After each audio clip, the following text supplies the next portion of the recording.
नमस्कार साथियों। तो हम बीएड सेकेंड ईयर के क्वेश्चन के बारे में बात कर रहे थे। इसमें हमने पेपर उठाया था PE8A, है ना, एक्शन रिसर्च एंड इनोवेशन। उसमें से हम आज जो क्वेश्चन देख रहे थे क्या था कि procedure and steps in action research. Okay, चलिए। तो उसमें कितने स्टेप्स थे? कुल 7 स्टेप थे। क्या क्या थे? Identification of the problem, second one listing the probable cause of the problem, third one analysing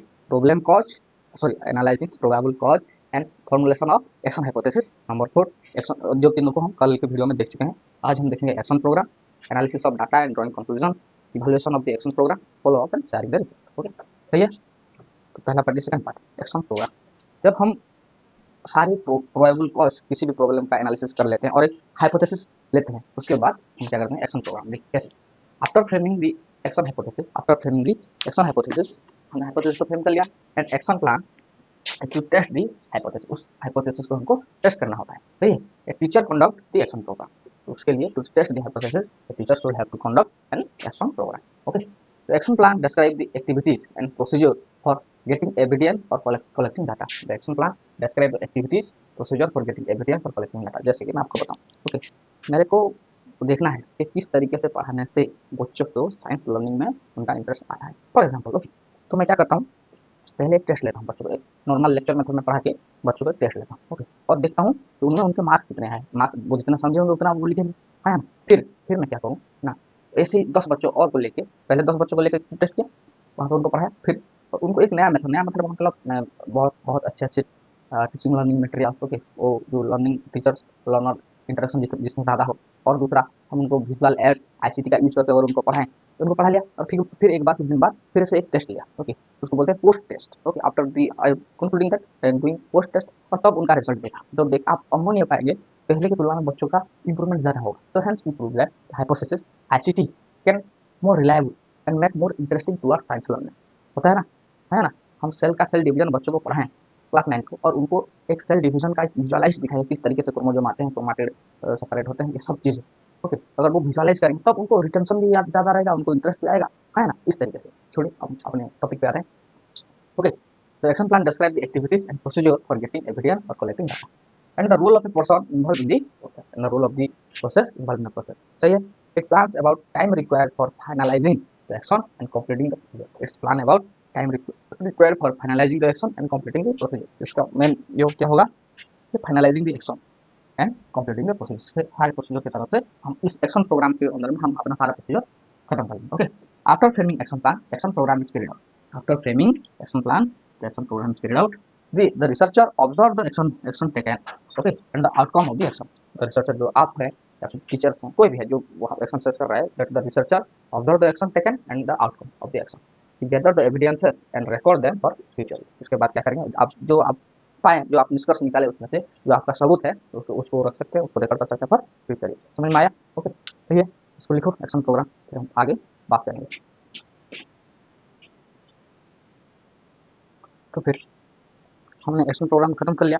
उसके बाद का नेक्स्ट स्टेप है analysis of data. Analysis of data and drawing conclusion. जो डाटा हमको मिला है उस डाटा को हमको एनालिसिस करना है अच्छी तरीके से, और कंक्लूजन हमारा देना है, ठीक है। After the data and evidences are gathered, it is essential to put on organized information into a systematic manner, okay, in order to obtain the desired result and their interpretation and validation. जो भी हमने data लिया, okay, उस data में तो बहुत सारे ऐसे इन्फॉर्मेशन होगा जो कि एक ऑर्गेनाइज वे में नहीं रहेंगे। तो हमारा काम यही है कि हम अब उसको कलेक्ट तो कर लिए, फिर हमको उसको सिस्टमेटिकली अरेंज करना है। ओके, सही है। देखिए अच्छे से लिखा हुआ है, after the data and evidences are gathered, it is essential to put unorganised information into a systematic manner, okay, in order to get और ऑब्टेन डिजायर्ड रिजल्ट, जिसके पश्चात ही हमको हमारा रिजल्ट मिलता है एंड दैट इंटरप्रिटेशन साइंटिफिकली, और हम उनका इंटरप्रिटेशन बहुत अच्छी तरीके से कर पाते हैं। सही है, इजी है। Next, conclusion should be drawn based on the result of the analysis of the data. हम कंक्लूजन किससे देंगे? Conclusion should be drawn based on the result of the analysis of the data. Okay, जो हमारा data होगा उसके result के basis पे हम हमारा कंक्लूजन देंगे। सही है। Analysis of data help accepting or rejecting the hypothesis.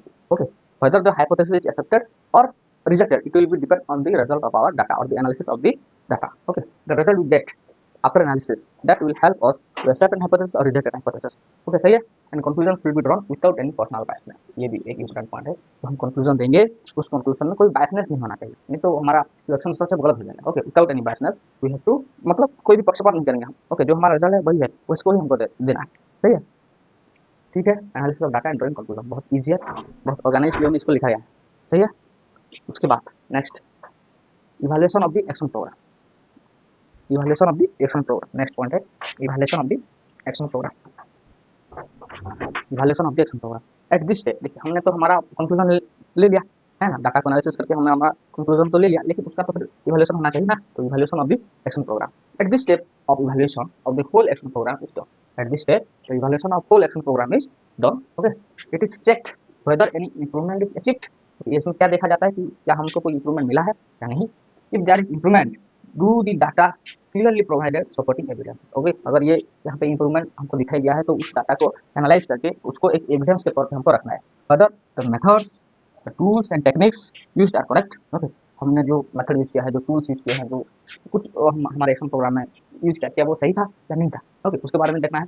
And it suggest the necessary changes to be done, और क्या इवैल्यूएशन में हम देखेंगे क्या क्या हमको चेंजेस करना है। जैसे कि मैं बताता हूँ, जब मैं अपना एक्शन से तो नहीं कह सकता, जब एमएससी में जब मैं अपना क्या करता हूँ, मैं बनाते हैं ना प्रोजेक्ट, ओके है ना, तो मैं जब अपने एचओडी के पास गया उनको, तो they can correcting from my loop hole, okay. जो जो उनसे थोड़ी थोड़ी गलती हुई थी उनको वो ठीक हुई। तो इवैल्यूएशन का मतलब ही है, ओके, नेसेसरी जो जो हमारे गलती है, जो जो हमको चेंज करना है उसको हमको चेंज करना है। It suggest necessary changes to be done, तो जो हमको चाहिए, सही है। Hope you understand this. जैसे लिखिए फिर हम आगे बात करेंगे, बहुत ईजी है ना। नोट्स,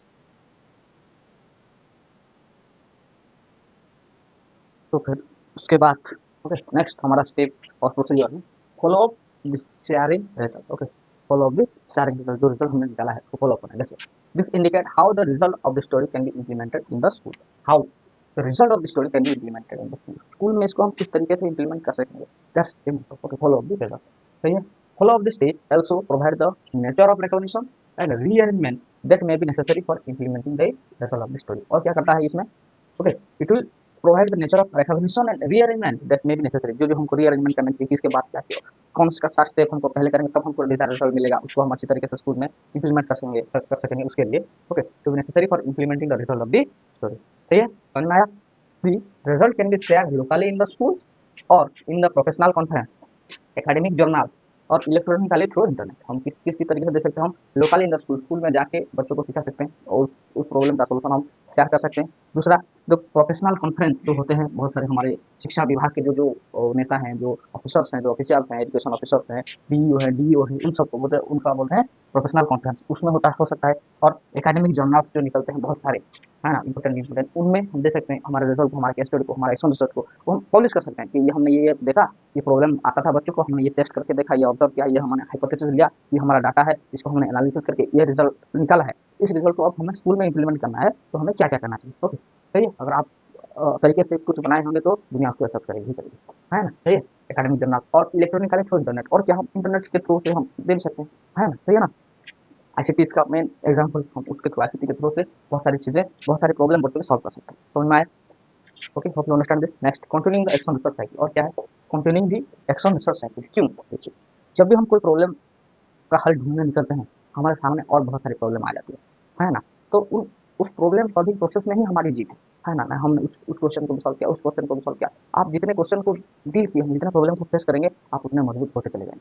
वैसे ही जब हम रिसर्च करते जा रहे हैं, तो हम एक पर्टिकुलर सेगमेंट को हाथ में लेके चलते हैं, हम इसके ऊपर काम करेंगे, लेकिन जब आप उसके ऊपर काम करेंगे तो आपके आपके नॉलेज में आएगा नहीं, ये तो सही है, मैं अगर इस अदर पार्ट को भी अगर मैं आड़े हाथ लेता, काम करता, तो भी मेरा रिजल्ट एक अच्छा पब्लिकेशन हो जाता, है ना, सही है। तो ये जैसे कि डॉक्टर को पता होता है कि मरीज को ये प्रॉब्लम तो है, लेकिन मैं अगर ये मेडिसिन दे दूंगा तो ये बीमारी भी हो सकती है ना, वो सारी चीज़, ओके। तो हम, मैं इस चीज़ को आपको अच्छे से बता नहीं पाया, लेकिन आप देखिए कोई मैकेनिक है जो वो गाड़ी ठीक करता है ना, वो एक ही प्रॉब्लम को सॉल्व करते करते वो उसका मैकेनिक है, लेकिन वो सिर्फ एक प्रॉब्लम को सॉल्व नहीं करता, वो जानता है कि उसका इर्द गिर्द और कुछ भी प्रॉब्लम है, आज इससे काम नहीं हुआ तो किसी दूसरे से हम करेंगे, है ना। तो आपको डेली उस प्रॉब्लम को सॉल्व करना पड़ेगा, okay, in new ways.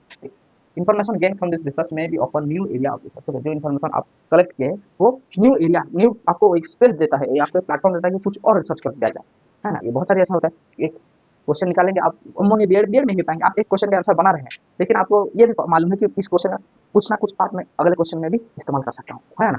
Information gain from this research में open new area of research, you may find new problems therefore require continuing the action research cycle, इसलिए हम और कुछ नया प्रॉब्लम पाएंगे, और कुछ ऐसी सिचुएशन आएंगी जिसमें हम एक्शन काम कर सकता है, तो हमें कंटिन्यूसली उसके ऊपर काम करना चाहिए, है ना। आप स्कूल में हैं तो आप बच्चों के प्रॉब्लम को सॉल्व करिए, एकेडमिक में है तब आप स्कूल में अगर आप प्रिंसिपल है, हेडमास्टर है, ब्लॉक ऑफिसर है, कुछ भी है, ओके, तो आपका काम ये है बच्चों के प्रॉब्लम को सॉल्व करें जो प्रैक्टिकल जो लोकल प्रॉब्लम है, ओके। तो हमने हमारा सारा स्टेप कंप्लीट कर लिया है। This is LM question is completed, procedure and step in action, okay. आप अच्छे से लिखो और नोट बना के थोड़ा सा पढ़ लो अच्छे से, सही है।